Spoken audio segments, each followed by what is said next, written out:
Good morning, the Lord be with you. And also with you. So this is our final adult education class of this semester. What we've been talking about the resurrection this semester, and last semester we talked about the incarnation. Next year there'll be something different in place, but in the meantime over the summer there'll be kind of an, I was just saying, we'll have like kind of a question asking time, and so people can write questions if they feel uncomfortable just asking them out loud. There'll be a little question box. I think we might even have it kind of out so that you can ask questions during the week or whatever and just drop them in there, and we'll shuffle through the deck and find some questions to ask, or people just want to ask questions in person.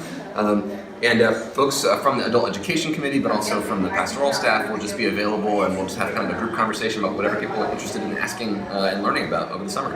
And we may say we don't know, we'll get back to you next week and go do some research over the week. But hopefully that's a fun and enjoyable time. I think we'll do that for most of the summer, if I'm not mistaken. I won't be here every week, of course, but somebody will be here every week. And that'll be kind of a group thing that happens, I think, during kind of the breakfast time. There'll be, of course, different groups lead and bring breakfast over the summer to raise money for their ministries. So I think this will coordinate with that breakfast time. Not exactly sure the details, but it'll work itself out, as it always does. Or maybe not. Anyway. So today we'll close out the semester by asking the question of resurrection. What does this have to do with justice, with community? If that question isn't evident or obvious, I'll lay it out over the course of the next 5 minutes or so. But hopefully we walk out of here thinking of lots of different ways to imagine how resurrection might work in our own theologies, but also in our communities and for the world. Well, let us pray. God, thank you for this time, and thank you for this community. Thank you for giving us the impetus and the encouragement and the will to meet together over the past year to ask questions about incarnation, your presence in the world, and about resurrection, your power to bring new life from death. We pray that as we go into the summer that you would help us to see this new life happening all around us during the time of spring, and help us to see you at work in our lives, in the lives of those around us, and in the world beyond. And as we regather in the fall, help us to bring all of the things that we've learned in our travels and in our summer activities, and give us questions. Help us to want to learn more about you and about the world. Amen. Amen. So, as I said, we've been talking about the resurrection so far this semester. I wasn't here last week, but Benno was leading. Was anyone here last week? What was the basic idea? Help me get back to where you all were. It was about kind of modern contemporary theology, if I'm not mistaken. Yeah. And he has photographs of amazing art, Dolly and the other. Great. Well, wonderful. So some surrealist art and things like that. Well, wonderful. So we're going to move into some contemporary issues of the resurrection as well. And just to back up for a minute, this is an image of purgatory. The last time I was here, we talked a little bit about late medieval and early modern theology, art, liturgy, the experience of the resurrection, and how quite often from late antiquity to the present day, the discussion of the resurrection has had to do with life and death of the individual. It has to do with our own feeling about what's going to happen to my body when I die, or the bodies of my family members or my friends when they die, and so on. It often has to do with an individual afterlife. The idea of suffering, do people suffer in purgatory? Do people suffer? Do their bodies change? And so on. These tend to be the philosophical and theological questions that people bring to the idea of resurrection. Also, a big part of resurrection is apologetic. Like, if you don't know about apologetics, this is the branch of Christian theology that has to do with kind of answering for the Christian faith. Oftentimes it takes the guise of people trying to prove that Christianity is correct using science and history and archaeology and things like this. I'm not terribly versed in this realm of Christian thought. It's just not that important to me, to be honest, but nonetheless, resurrection oftentimes comes up in either this individualistic, pastoral care way, or in this apologetics, trying to prove that Jesus rose from the dead and so on. Brendan, do you just rely on faith then? Me personally? Yeah. Yeah, I mean, if we're talking about resurrection, we're talking about something that doesn't fit, to my mind, it doesn't fit with kind of notions of time and space laws, like the laws of the world that I encounter.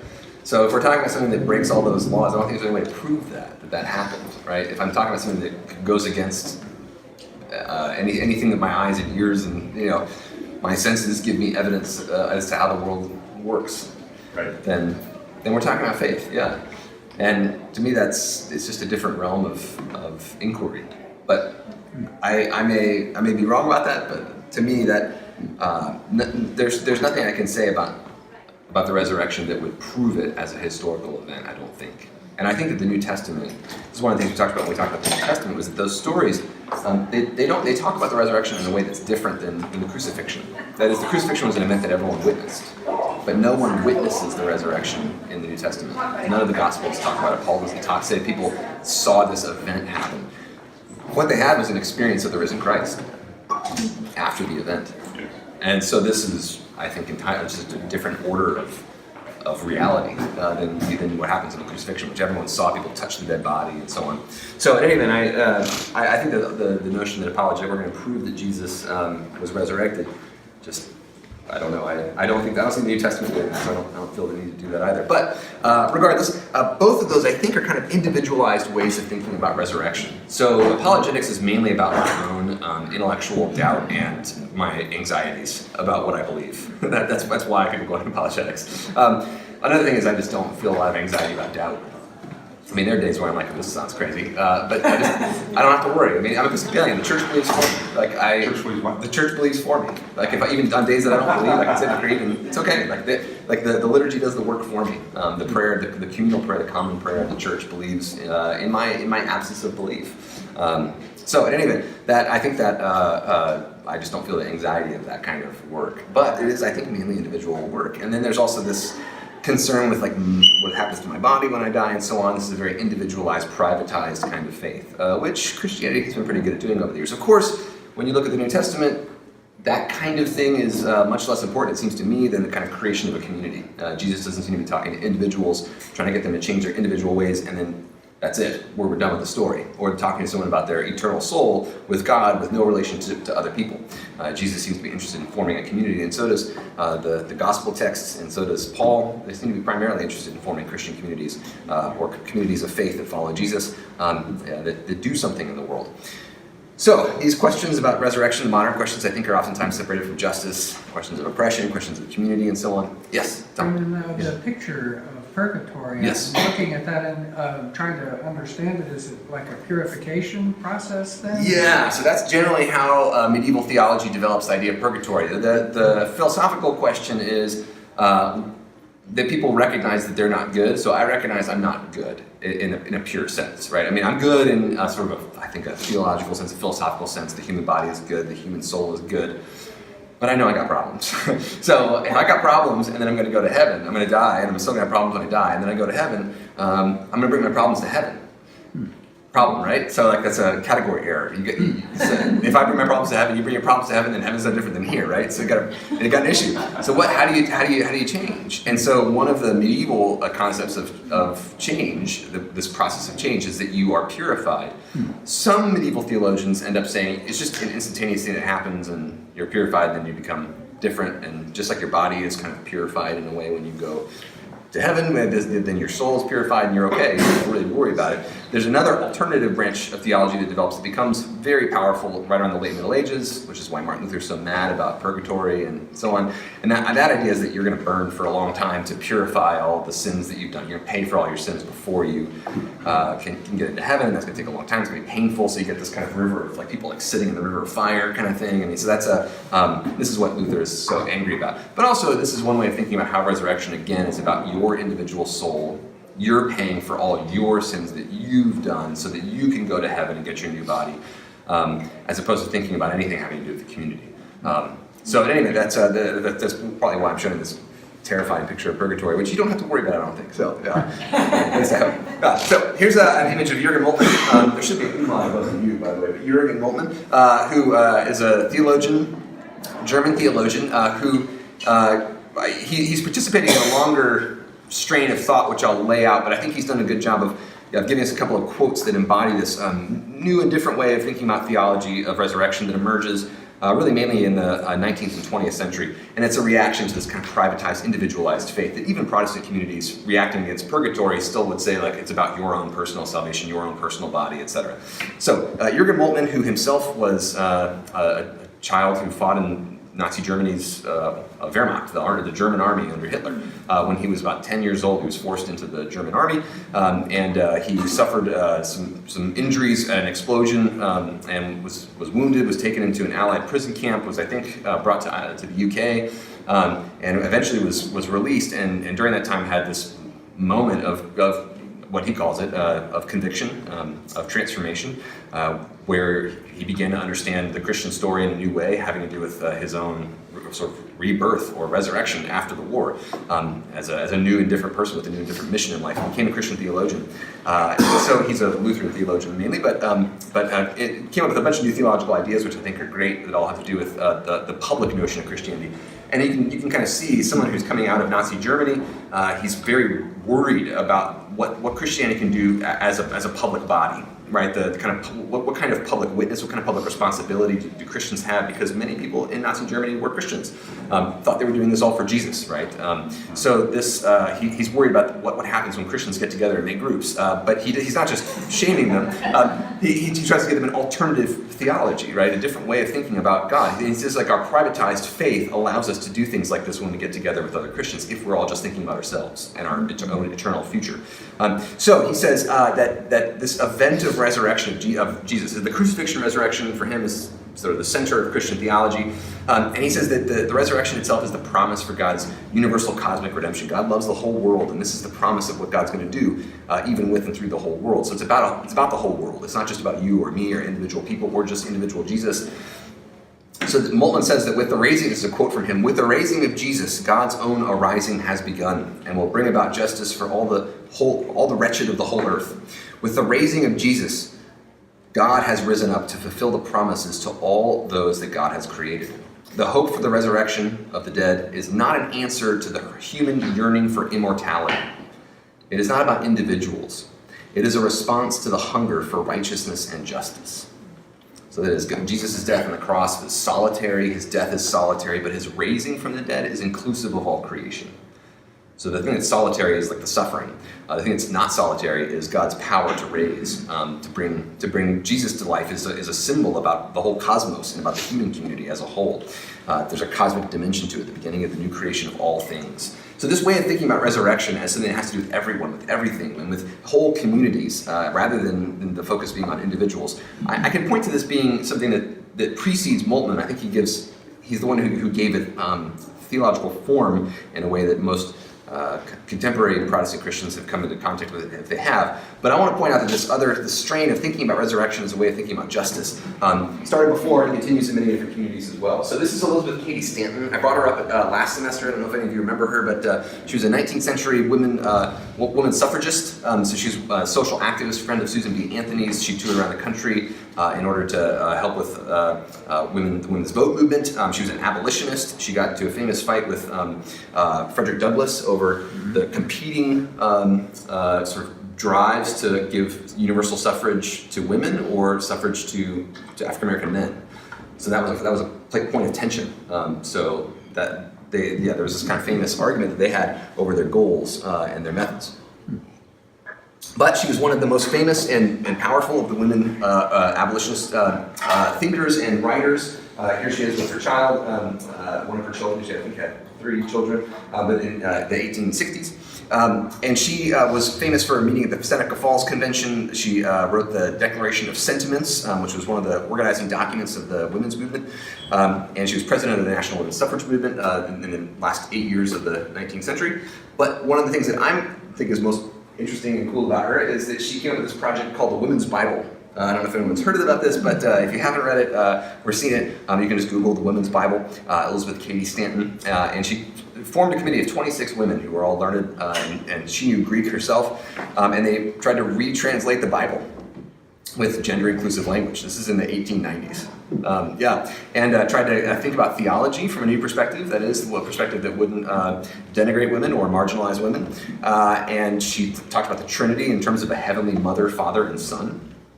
So she talks about the ideal heavenly mother as the way that she would talk about God and pray to God. But she's kind of the founder of what people might today call feminist theology. That is just theology that takes women seriously as full members of the human family and as reflecting the identity of God in a true and full way, and not in an incomplete way or a lesser way than men.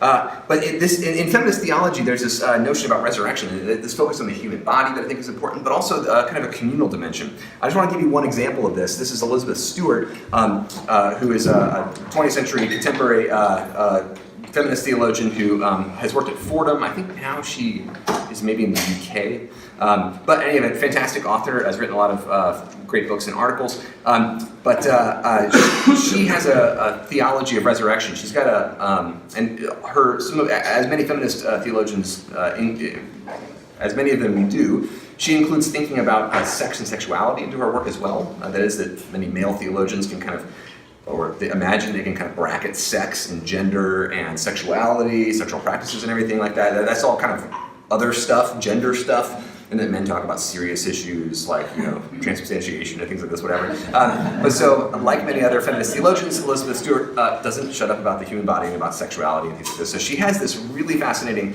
way to tie feminist theology and queer theology, that is theology that deals with human sexuality in ways that are not normative according to the norms of contemporary culture. So she has this article, Queering Death, that I really think is interesting and fascinating. And she talks about the link between death and reproduction, that many Christians throughout history have said, like, the natural world, like, and you've heard this, you even hear this today, like most Christians in the United States probably have a notion of this running through their head, that God made certain parts to fit together.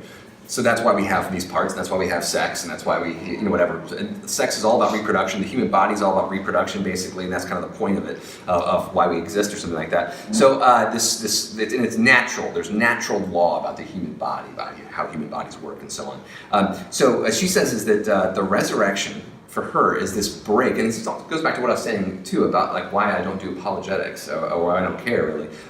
For her, she says the resurrection is a breaking of the natural order, the natural law. The natural law is death. And what Jesus' resurrection has done is create a new way for all of us to live. Like, we don't have to live according to natural laws, right? I mean, that is cultural norms and things like that. Jesus breaks all those when he pops out of the grave, right? This is a going against natural order, natural law, cultural assumptions, cultural realities, and so on. And what she says is this gives us a way to think about gender that goes beyond sort of norms, right? How things usually work. Many Christians say, well, this is how things typically work, so it's how things are always going to work, and God wants it this way. And what she says is God doesn't actually want things to go the normal way. God breaks the normal way more often than not. And so she goes and points to Jesus, of course, who breaks the normal way of dealing with women, of dealing with his own body, his own sexuality. Jesus himself is asexual, it seems. I mean, who knows, right? The Gospels kind of portray him like this. But Jesus would have seemed very strange in his own day and age. We think about Jesus almost like he's a monk or something. Monks were invented as kind of asexual beings to model what they saw Jesus being in the New Testament. They weren't like the things that existed necessarily before that.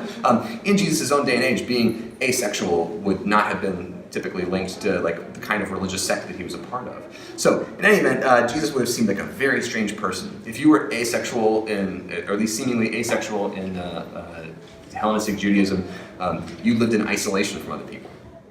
Like that, they did have sort of a kind of a monk-like state or whatever, but there are people who did live in isolation out in the wilderness, John the Baptist, people like that. But you wouldn't like live in the middle of the city, go talk to sinners, right? Yes, sorry. But there were eunuchs. There were eunuchs. Who but were made that way. Precisely, and Jesus kind of puts himself a couple of times in this camp, talks about himself like this. Yeah, he doesn't go out and say, I'm a eunuch, but he puts himself in this category of people who don't, and eunuchs was a broad category. Some people think it just means like men who, for some reason, don't have their testicles, but this is castration, right? That is a group of men in the ancient world did fit in that category, and they were within the category of eunuchs, but eunuchs was a big, broad category that just meant anyone who didn't fit the norms of sexuality and sexual expectations of the day. So in any event, anyone who was non-gender conforming, anyone who was biologically kind of didn't fit into a particular category, which of course happens more often than people would imagine. People who have a sort of hormone differences, as we would describe it today, but back then it would have been quite different, right? People who just didn't fit in terms of who they wanted to love, right? Everyone who was different that way would have been lumped into this category of eunuchs. And Jesus himself says, all sorts of people have been put in this category of eunuchs, and kind of intimated that he was too. So anyway, he's a non-normative guy. What's that? Were gay people considered eunuchs? So back then there wasn't a notion of gay in the way that we think of it today. So it was just a different. There were men who had sex with men. That was oftentimes in that day and age tied to hierarchies. Like it was okay in the Greco-Roman culture. It was okay for men to have sex with other men, as long as there was a hierarchy of a difference, and that certain sexual roles were held only by certain people with certain social status. So it had to do with power. It had to do often with domination. It often had to do with subjugation of other people.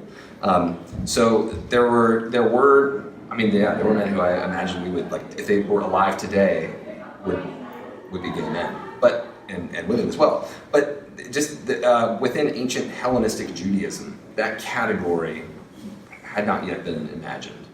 So I think that there's just a completely different way of thinking about it. But the people who today would fit that category and who would have acted then in ways that didn't pass as being kind of typical, right, within the normal frame, normal being a cultural construct of sexuality, and those folks, would have been put in the category of eunuchs. Just weird people to the average, Hellenistic Jew. Does that make sense? Yes. So in any event, and what Elizabeth Stuart's whole point is that in the resurrection, Jesus' body is queer. It's weird. It's not normal. It's odd. Just like Jesus' body was odd, not normal, different while he was on earth. And he put himself in that different queer category. So in any event, this is a quote from her in that article, Queering Death and Life, of course, with the resurrection. She says, this is a quote, "It was not just that God defeated death at the resurrection, but that God did so in human flesh. And this has profound implications for flesh itself. It bursts from the tomb the same but different, a flesh no longer made for cleaving nor for oblivion. For a Christian, death does not even threaten the end of bodiliness, but rather becomes a physical experience and encounter with the divine and all life." So, if God's plan is not limited by death in the grave, there's no reason to believe that God's plan for gender is limited by the natural processes of human heterosexual reproduction. Right? So, in any event, this kind of way of thinking about resurrection, the human body, life, also has to do with, there's implications here for justice, right? I mean, there's certain people are made not normal, right? And there are penalties for that within our culture. That people are ostracized, marginalized, people are oppressed. I mean, people suffer financial differences, but also people suffer social, cultural stigmas and so on. And the resurrection is a way for us to think beyond that, in ways that don't go beyond just like, am I gonna be happy after I die, right? So there's a kind of a communal sense to this notion of justice in resurrection. So another prominent strain of theology, that's just one example of feminist theology and resurrection. I think going to go with hundreds. Here's another large category of thought, of which I picked one example, and that's liberation theology, which typically, there's lots of different kinds of liberation theology, and you can say feminism is a liberation theology, etc. Liberation theology just means theology that has to do with thinking of God's activity in the world as primarily choosing a society with people who are oppressed, people who have less power, people who are marginalized. So if God chooses these people, oftentimes called the preferential option for the poor, and poor meaning a broad sense of poor, people who are ostracized outside of the norms. If God chooses these people, and so liberation theologians point to the Exodus, God chooses the slaves, the Hebrew slaves in Egypt, the people who are outsiders ethnically, culturally, linguistically, economically, and God chooses these people in order to build a new society, a new culture, a new religion that always opts for the poor, the marginalized, the outsiders, and so on. So this is the kind of the Exodus is their primary event, but also they point to the life of Jesus as a person who chooses the poor, the outsiders, the marginalized. John Sobrino is somebody who is kind of typical, if you talk about liberation theology, there's kind of a canon, like there always is. There's a million people you can talk about with liberation theology. He's one of the main thinkers. If you have a course on liberation theology, you've got to read John Sobrino, along with Gustavo Gutierrez is another person that people often point to as a typical kind of canonical liberation theologian. He's a Jesuit priest who worked in El Salvador.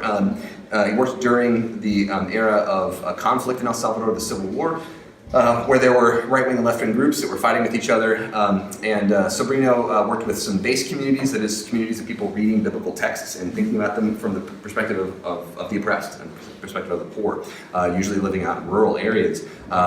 And in a way, seeing themselves as the enemies of, and experiencing being the enemies of the state, the power structures that are mainly in the cities. So Sobrino helped to found a university in El Salvador, and that it was a Jesuit university that tended to talk about religion, and in that time and place, that also tended to go with this idea of liberation theology. So he was targeted by death squads. He avoided execution several times. He manages to survive, and he lives today. But he wrote a book, actually 2 books, about Christ and apocalyptic theology, along with this idea of resurrection. So the idea of the apocalypse, the end, right? This is a big idea for liberation theologians. For a lot of American Christians, it's like, yeah, Jesus is going to come back and kind of destroy the earth, so I can like do what I want. I don't need to care about the earth or whatever. You know, I mean, like there's kind of a way of like outsourcing like your own ethical requirements or your anything you need to do because of the apocalypse, which is going to come. This is the way that, of course, people in positions of power, even if they don't see themselves as being in positions of power, people in positions of privilege and power can think of the apocalypse in this way, sort of like outsourcing of your ethics. But for oppressed peoples, the apocalypse is usually something that they're yearning for as a way to think about justice. So liberation theologians, when they talk about the resurrection, they'll talk about the apocalypse. Like this is an apocalyptic moment. This is all throughout the New Testament, that when Jesus is crucified, like the sun, there's a eclipse of the sun. There's no light on earth for 3 hours, and so on. It's kind of this strange event that happens. There's a changing in space of time, and Paul preaches about this as an apocalyptic event. This is the beginning of the end. Like a new era has begun. The last era, the last days have begun. And a lot of early Christians talk like this. And then, of course, the end doesn't come. Of course, some early Christians did think the end is going to come, and then it didn't come. So some people, of course, thought this is stupid. There's other people who came, the second, third generation of Christians, came and reinterpreted that eschatological apocalyptic message about the end.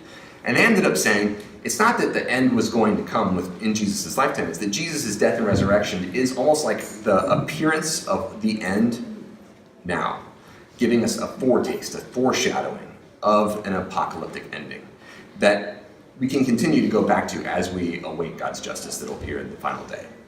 So, in other words, it's not that the apocalypse is here or the end is here. It's that we see this moment of God's final justice that happens in Jesus' resurrection, that is not individual, but it's this sort of, it happened to one person to show that this is the way that God's going to deal with the whole earth someday, and that we can live in that hope now. So, Sobrino, this is a quote from his book, he says, the resurrection shows, quote, not only God's power over death, but God's power over injustice that produces victims. So seeing Jesus on the cross as a victim, like the victim par excellence, and that the resurrection is a way of God saying, this is what I do to victims. I save them, I rescue them, even after their death, that I don't let them get forgotten. So this kind of eschatological promise, there's another quote from his book, God will triumph over the injustice that produces victims in history. There is a repeatability to the Easter experience, the experience of the eruption of something eschatological into the human situation. And pointing to Jesus' resurrection is the Christian response to the lasting human question of justice for the victims of this world. So this is kind of God saying, yes, I hear all of the problems, and this is what's going to happen. That for some reason God decides not to do it all now, but it's a foreshadowing. So along this line of liberation theology, there are many African-American theologians, Christians, who began to struggle with questions of justice. I mean ever since time of slavery, right? The question of justice, how could this be happening to us? If God loves us, if God cares about us, if we are made in the image of God, how can this suffering be happening to our people? So that struggling for justice within the African-American community, like I said, has been a part of African-American theology since the dawn of slavery on U.S. soil. Colonial soil. At the same time, there's an explicit struggling with questions of justice that has risen in African-American theology, or Black theology, as it's often called, in the 20th century. It came out in a new way during the Civil Rights Movement, basically. So Malcolm X and Martin Luther King are oftentimes set up as kind of two opposite poles of sort of spiritual, religious, also philosophical, practical ways of dealing with the question of injustice. And that is, Malcolm X is more caustic in speaking. He's more willing to think about violence, violent resistance. He is less willing to negotiate, to talk, to kind of compromise with what he sees as white liberals. Of course, Martin Luther King Jr. had some of the same issues, right? He wrote this open letter to, basically white liberals saying, well, what are you all doing? In his letter from Birmingham jail, that he can't, white liberals can't be trusted because they'll always squish out when they're needed. If they have to put some of their own privilege on the line. But anyway, but typically, King and Malcolm X are held up as two alternatives. And James Cone is someone who, he said, Martin Luther King Jr. taught me how to be a Christian, how to be black and be a Christian. Because white Christianity was not doing it for James Cone. He was ready to kind of give up on his faith. And then he sees some of the civil rights leaders insist on justice for African American people through their Christianity. They're saying God is a God of justice. And of course, Martin Luther King Jr. is in dialogue with some liberation theologians at the time. There's kind of, this is in the air. At the same time, he said the compromises that King was willing to take, especially before the end of his life, the last year of his life, he started to turn more radical. But before that, Cone said there was always this unease that he had with King, precisely because he was willing to compromise so much. And he said, Malcolm X taught me how to be black, and Martin Luther King taught me how to be a Christian. And so he wanted to meld those two. So Cone talks about God in a way that is shocking oftentimes to many white liberal Christians, but precisely because he's trying to awaken people from kind of a theological slumber as he sees it, that people just assume that God is white, Jesus is white, black people are different, lesser, and that people will say, oh no, I don't think that, but then they kind of subconsciously revert to that. So he inverts the equation by saying God is black, right? Jesus is black. If there's a group today in the United States that Jesus would have been associated with, it's black people. That's the core element of Cone's claims. So he says the black theologian must reject any conception of God which stifles black self-determination. So either God is identified with the oppressed to the point that their experience becomes God's experience, or God is a God of racism. Cone says, one or the other. That God is identified with the poor and oppressed, or God is okay with the system as it is, which is racist, and so then God's racist. Those are your choices, right? So, pretty stark choice. So he says the blackness of God means that God has made the oppressed condition God's own condition. And this is Jesus. Jesus in the cross takes on the condition of the oppressed. And he says in the United States, so he's got this book called The Cross and the Lynching Tree. And he says that the cross was the lynching tree of the day, right? So Jesus is identified with the bodies of African Americans who've been lynched. That is the site of God's revelation to us, and it's a condemnation of our system, just like Jesus' death on the cross was a condemnation of the system of the day. So he says by electing Israelite slaves as the people of God in the Exodus, and by becoming the oppressed one in Jesus Christ, the human race is made to understand that God is known where human beings experience humiliation and suffering. That's the revelation of God's presence.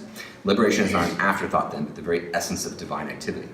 So what does it have to do with the resurrection? Well, Cone says Jesus was the oppressed one, whose earthly existence was bound up with the oppressed at the time. Because of the resurrection of the oppressed Jesus, then it means that Jesus is not only present today in oppressed communities fighting for liberation, but that Jesus identifies with those communities. Like Jesus is primarily found. If you want to find a site of God's revelation, it's within communities that are oppressed, that are struggling for their own recognition. That's that. If you want to see Jesus, that's where Jesus primarily shows up, in the way that's easiest for us to see. So that's why he says Jesus is black. So today, thinking of incarcerated communities of primarily African American people who are trying to liberate themselves, say in prison or something like this. Cone has this little bit where he talks about how you can see that the oppressive system of the United States. Michelle Alexander's written a book, The New Jim Crow, that kind of defines this system that ends up trying to incarcerate African American people, right? This school to prison pipeline system, and so on. That's the site of, if you want to find Jesus, that's a great population to look to, because the system is set up to marginalize and oppress these very people. So, in any event, this spurs in many ways a new line of theologians, black theologians, who are primarily thinking of the resurrection as an event of God's continuing care for communities that are on the margins of extinction. So this is a different way of thinking about resurrection theology. Now, one of the critiques of James Cone and he by the way passed away, I think 2 weeks ago, last week he passed away. Yeah, James Cone. And to his credit, he incorporated a lot of these critiques into his own work. But at the same time, throughout his career, there were African American women who critiqued Cone's theology and the theologies of many other male leaders in black theology, who marginalized and did themselves dismiss the experiences of women. So there's a branch of theology, womanist theology, which emerged out of sort of two concerns. One concern was that feminism and feminist theology, like the example of Elizabeth Cady Stanton, was mainly dominated by white women's identities and white women's power. And also the idea of, in feminist theology, the subliminal or subconscious idea, according to womenist theologians, is that it was about white women achieving equality with white men, but oftentimes at the expense of allowing people of color to join the movement. So womanist theologians are African American women who have said the theology movement of black men has marginalized us as women, and the theology movement of white women, feminist theology, has oftentimes marginalized us as African American women. So, womanist theology is theology that takes seriously and takes as a starting point the experiences of African American women and prioritizes that kind of work. Jacqueline Grant, who for many years taught at Interdenominational Theological Center, ITC, here in Atlanta, she wrote a very famous book. It's called White Women's Christ and Black Women's Jesus. It contrasts the way that white women and African American women tend to think about Jesus as a Christ, kind of heavenly beyond and so on, or as Jesus, a friend, someone who's there with you and feels your suffering. It's two very different kind of. So she's of course abstracting, and in her book she's more careful than the way I'm making it sound. But her book talks about the triple threat. African American women are marginalized in terms of race, gender, and class often. There are wealthy African American women, but by and large, it's a community that is lower down the socioeconomic scale than any other kind of particular identity, socioeconomic identity. So, in any event, black women are persecuted. And she says, black women are identified with Jesus because they believe that Jesus would have identified with them.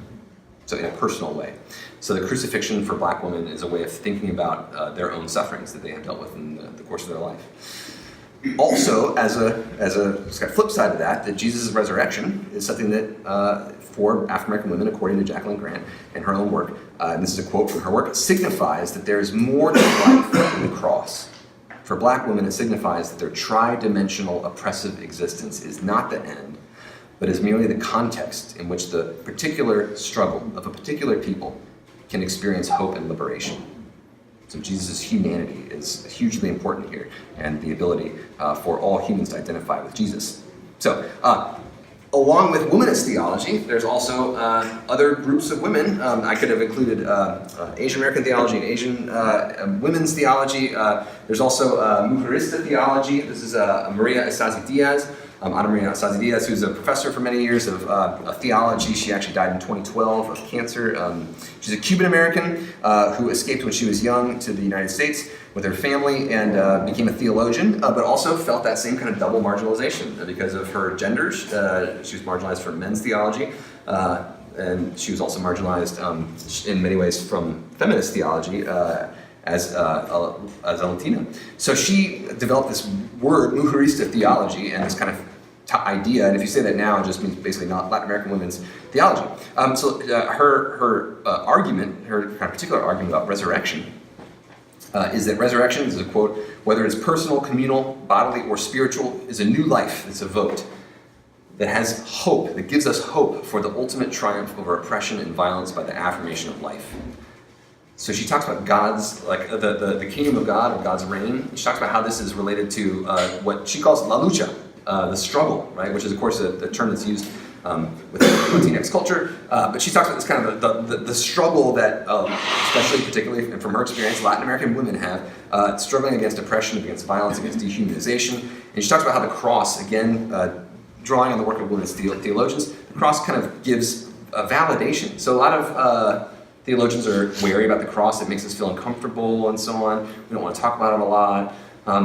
What's interesting is a lot of theology that comes from oppressed communities, they love the cross because it's validate. God suffered too. I can see my suffering. And in a way, our culture oftentimes tries to marginalize suffering, right? Don't show your suffering, don't show you're in pain, don't show people that you have a weakness and things like this. And it's a public, when they walk into a space and there's Christ on the cross, it's a public affirmation that suffering is true, it's real, it happens, and you can talk about it. It's a real part of existence. So in any event, the God validates this as a real thing that happens. So on the alternative, of course, the resurrection is this event, and this is in her words, subsequent to the crucifixion that overcomes the death of Jesus, but doesn't merely overcome it. It is indistinguishable with love and solidarity that defines the cross itself as an act of accompaniment that constitutes and empowers us as persons and as a community of faith. So the idea of this formation of a community, and for her, the only way for Latina women to kind of make it through life is to have a community. They're oftentimes giving, and this is the way she explains it, they're oftentimes giving to a community and not receiving, but to have a community that's with them, that's for them, in many ways, can help have them have that experience of resurrection life, new life.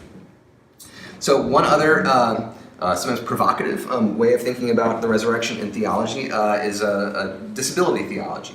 Nancy Easland was a professor for years at Candler School of Theology over at Emory.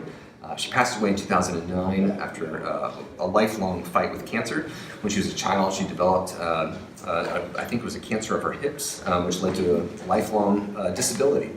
And she wrote a book called The Disabled God. And it was a response to her experience. Many people throughout her life, in her Christian life, who had come up to her and said, well, when you're resurrected, you won't have to worry about this pain in your hips anymore, and you'll be able to walk and run and so on. And Nancy's response, by the time she was an adult, by the time she went to theology school, actually, I think at Candler itself, and then ended up coming back as a professor, she had said that she identified with her suffering, her disability so much that she couldn't imagine God taking that away as like being something that she was herself without it. So she was saying, like, in a way, this is, I think the way she would talk about it is, yes, there are some people who something happens to them and they think, oh yes, I would love to not have this. But there are also some people, I mean, for example, one of the examples is the deaf community. Some people in the deaf community would love to have a cochlear implant and be able to hear like folks who are hearing abled, right? But there are also a lot of people in the deaf community who say this is a big part of who I am. Culturally, it's part of who I am. The sign language, that's a part of this community, that's my culture. You take away my culture in a way if I didn't have this disability. For me, it's not a disability so much as it is an ability to join a culture and to be a part of a group. So there's a kind of a touchy aspect to this, that some people experience a disability and something that's terrible and they want to do without. Some people experience a disability as an integral part of their identity, and it's the culture around them that defines this thing as a disability. And for Nancy Easland, she ends up saying, she would, without her disability, this is a quote from her book, she would be absolutely unknown to myself and perhaps to God. She feels it's such a part of her identity that she can't imagine being without it. Amos Yong is another author who wrote about this in terms of Down syndrome. That many people believe that when children, if they have Down syndrome, they'll tell the parents, well, don't worry, when they're resurrected, they'll be real, they're fully themselves or something, but also that means that they're not real or fully themselves right now. So Amos Yong's book thinks about resurrection in terms of what we term as disabilities, which may be integral to someone's personality and identity. So she wrote this book, The Disabled God, Nancy Easland, toward a liberatory theology of disability. And she uses as an example Jesus' it's perhaps a stretch to call this a disability, but still the fact that Jesus has wounds in his hands after he's resurrected. Nancy says that God didn't just clear out all of the things that other people would have seen as problems with his body in his resurrected state, that his wounds remained. And that there's this, quote that she has from the book, in presenting his impaired body to his startled friends, the resurrected Jesus is revealed as a disabled God. She says God remains disabled means that God can identify with the disabled. God is not cured and made whole. Jesus' injury is part of him, neither a divine punishment nor an opportunity for healing, or even learning. It just is. So, in any event, this is one challenging. I mean, for me, this is a bit challenging to think about this, right? But Nancy Easland has worked through these issues herself in her own personal experience.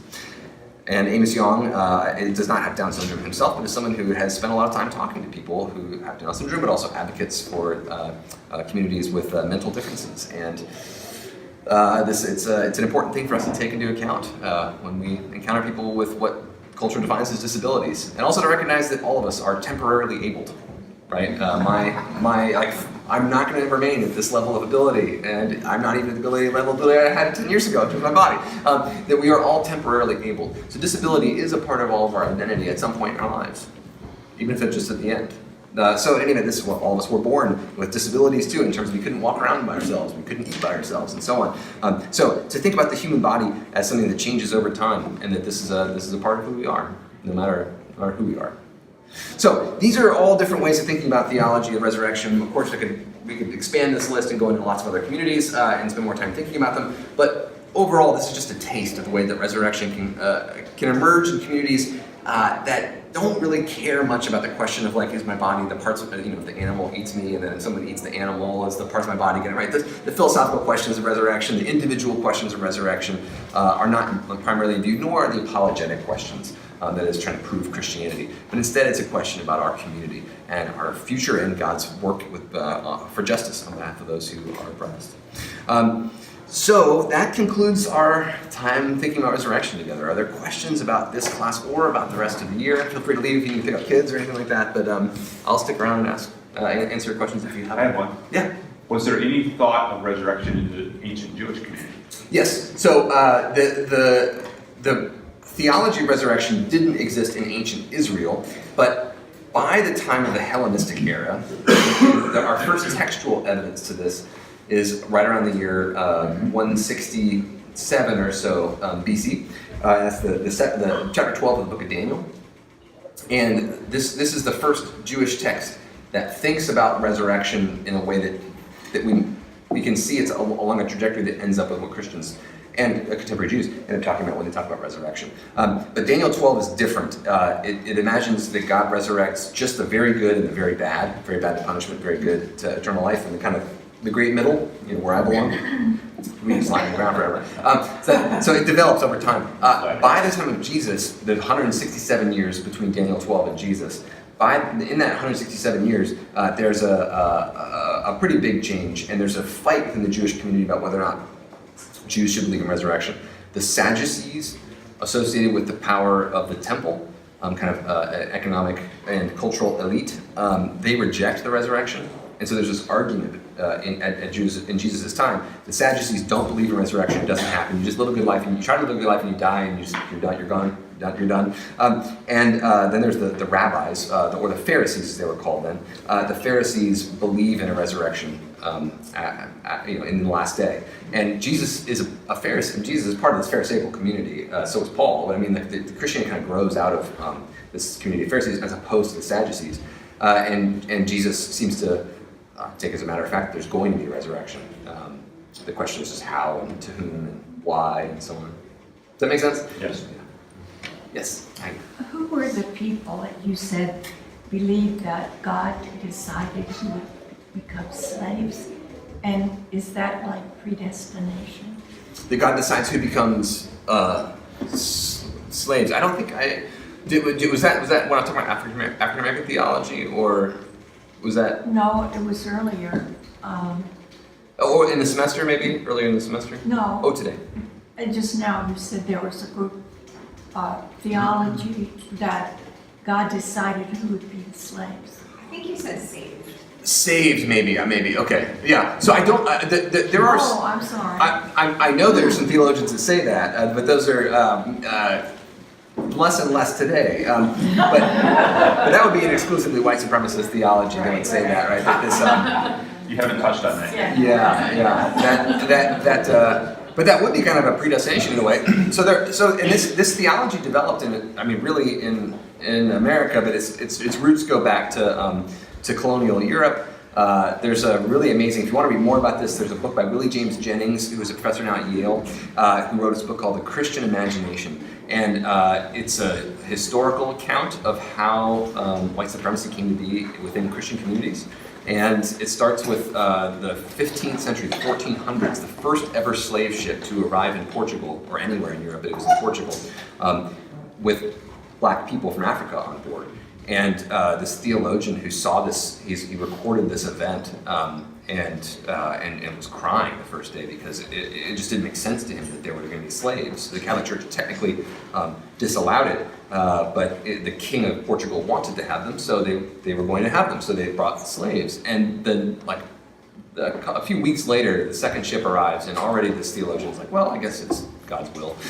So we can see in Christian communities there was an early acceptance of the idea that people from Africa were of lesser importance to God and to humans, but then that develops over time and really finds its theological roots in the American South, which is where we can find the most robust theological explanation for why people are slaves, and there's all sorts of explanations for that.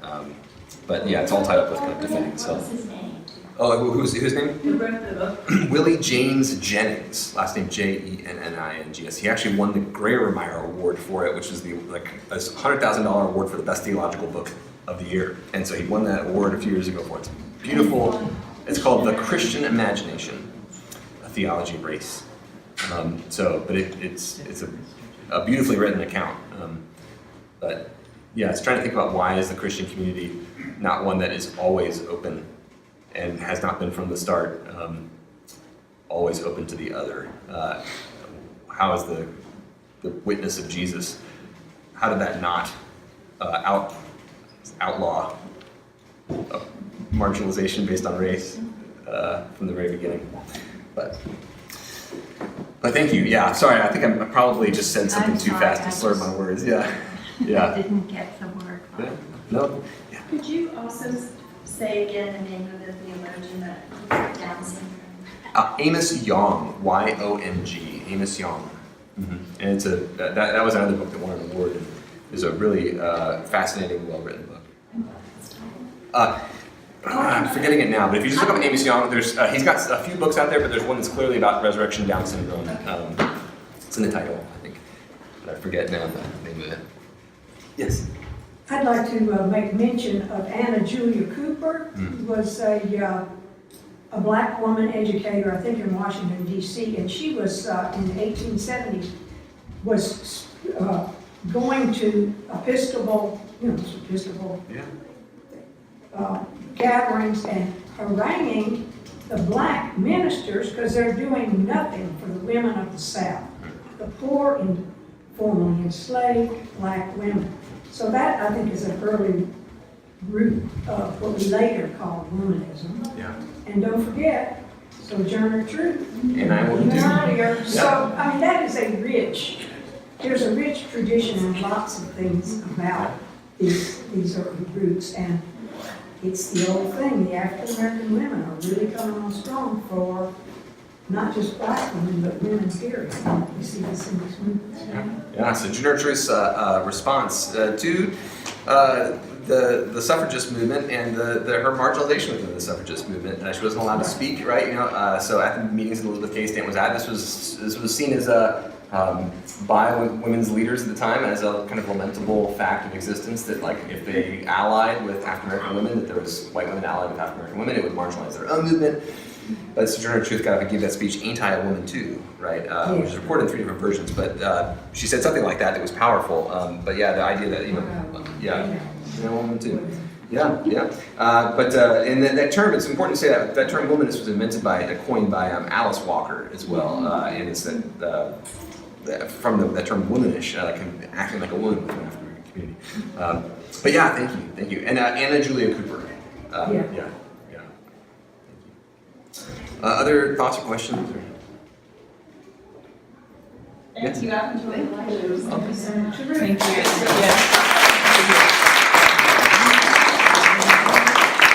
Like I said, I'll be here, for at least some weeks of the summer, answering questions and talking about whatever you all want to ask about. So feel free to bring your questions. And I think Benno and Sharon will be there, and Shirley Banks and some other folks from the Adult Education Committee. So we'll be around. Thank you. Program continue.